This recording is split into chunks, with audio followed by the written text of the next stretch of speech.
What's up, guys? Balmont here. So the day has finally come. Fobia, St. Dinfna's Hotel has finally been released. But the question remains, does it live up to the hype? Does it go above of what we're used to seeing nowadays in horror games? And also, is it better than the latest Resident Evil titles like so many people have been saying? Well, join me because we're about to find out. Let's hit it! So, as always, I'm gonna start off this review by being completely honest with you. When I first caught wind of this game, I thought, well, okay, this is gonna be just like any other indie game. The vast majority of indie horror games that we have nowadays, because, 99% of them are very cheap, shallow, poorly made, and have nothing behind them. It's just scare tactics, cheap scare tactics. But when I saw another YouTuber I actually enjoy very much, and he's also from my country, and so is this game, we're all from Brazil, he played this game, and I began thinking, wow, there's actually a lot of substance here. Right out of the gate, the first thing I'm gonna mention about Fobia is its graphical quality. This game looks stunning, it looks beautiful, it doesn't look like a regular indie game, but everyone knows that eye candy can only get you so far. There actually needs to be substance to back it up.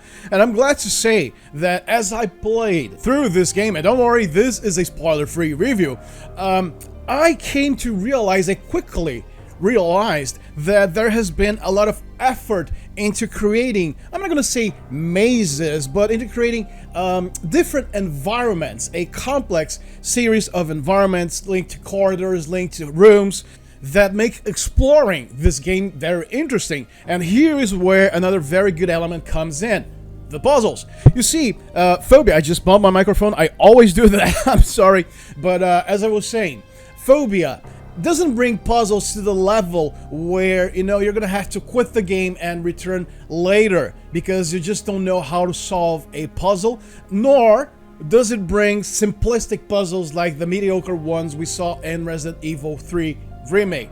In here, puzzles are perfectly balanced. You're gonna have a few puzzle boxes to solve, you're gonna be needing keys, you're gonna be needing passcodes, you're gonna be needing passwords, and there is rhyme and reason to this game's layout. After all, you are playing inside a hotel. So if you keep that in mind, navigating through this game is not gonna be hard. Sure, sometimes you're gonna be thinking, oh, I got this part. Where was it that I was supposed to use this, this button, this key card, or whatever? But that's all part of the experience, and to me, that's, a very large portion of the fun. Remembering, okay, there was this chessboard on the stairway, or there was a blue door on such floor. Remembering those things has always been very instigating to me in games like this, so yeah. Very good going. And next up, I'm going to be discussing the most important, the quintessential aspect of any self-respecting horror game: its story. Without giving anything away, after all, this is a spoiler-free review, you will be playing both on modern day, present day, and flashback sequences. And not only are those sequences interweaved in a way that it makes you, keep guessing, keep thinking what's gonna happen next, but they all deliver something that's actually meaningful, something that's really important to the story. There are things you're gonna be witnessing that, only make sense, maybe a couple of hours later, but the information is there. And they also made sure that every single leading character in this game, because there is more than one lead depending on how you look at it, has either used an item, discovered something, or taken a very specific action, which all leads to the current decrepit and chaotic state of things. And if you pay attention to things, that characters are going to be saying, small details, especially on a few monsters you're going to be facing in the game, notebook entries you're going to be finding scattered out through this game's world, then you will be able to piece together certain key elements of the story. But that is the mastery of good storytelling. It gives you enough elements to maybe understand and correctly assume a couple of things, but never giving away too much as to spoil critical story moments way before they were actually supposed to happen. And of course, we still have the combat aspect to discuss, it's happening on screen right now, but I'd like to mention that, everything that I've said about this game so far alone makes for a very engaging world. There are well-dosed moments of scares, of tension, of anticipation, even a little bit of paranoia. You know, there was this very particular instance where I was playing. I wasn't able to find the footage for it, but I had entered a main hall and I thought, oh my god, it's an enemy. No, it was just smoke. It was just heavy smoke. And any horror game that puts me into that state where my brain will begin playing tricks on me has done something very right. So when you mix this with the exploration and the puzzles and the very engaging story, you actually have a product that makes you want to keep on going. You know, you just want to play for an extra half an hour, for an extra hour, because you want to see more of this world. You want to see more of what happened at St. Dinfna's Hotel. You want to understand the reasons. You want to understand why things are the way they are. Like I said, again, you will be getting pieces of information which can make you start guessing a couple of things, but again, it's never fully delivered until the game wants you to see certain aspects. And now, speaking about the combat itself, this game derives heavily from Resident Evil 7, both, you know, in movement, speed, aiming, and all those things, and it also derives a little bit from Outlast, you know, because of the camera. The difference here being that your camera actually works for more than 5 seconds.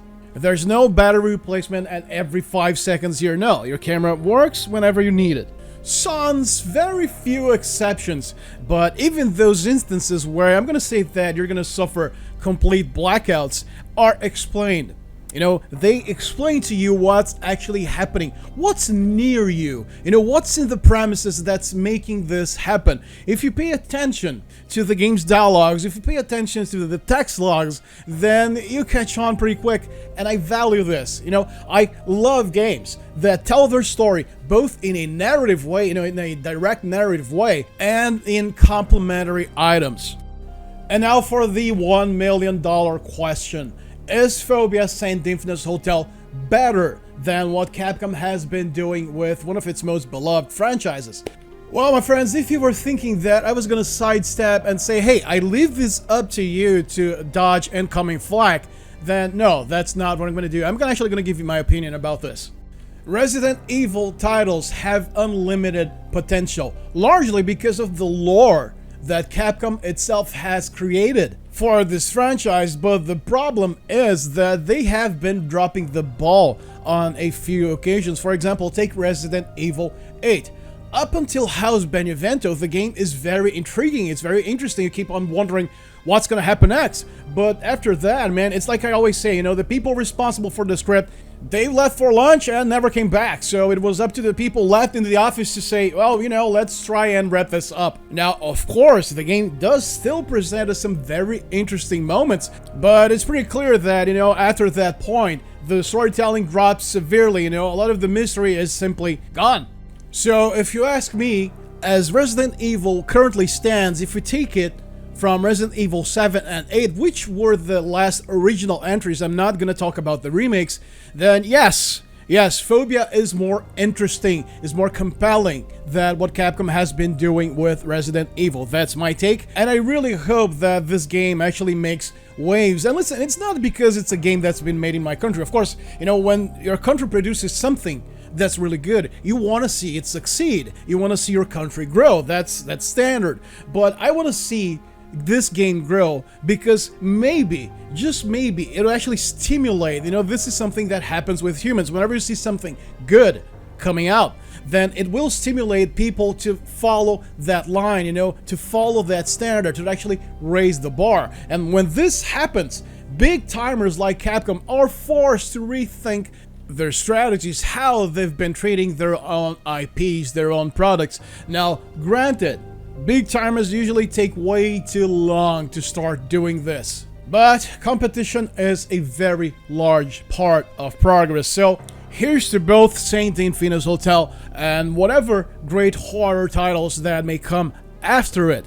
Keep on helping raising the bar in the horror genre, like its predecessors have. You know, I mentioned Outlast, but it's a very good game. I just think that, you know, the battery mechanics are very annoying, but in itself, it's an interesting game.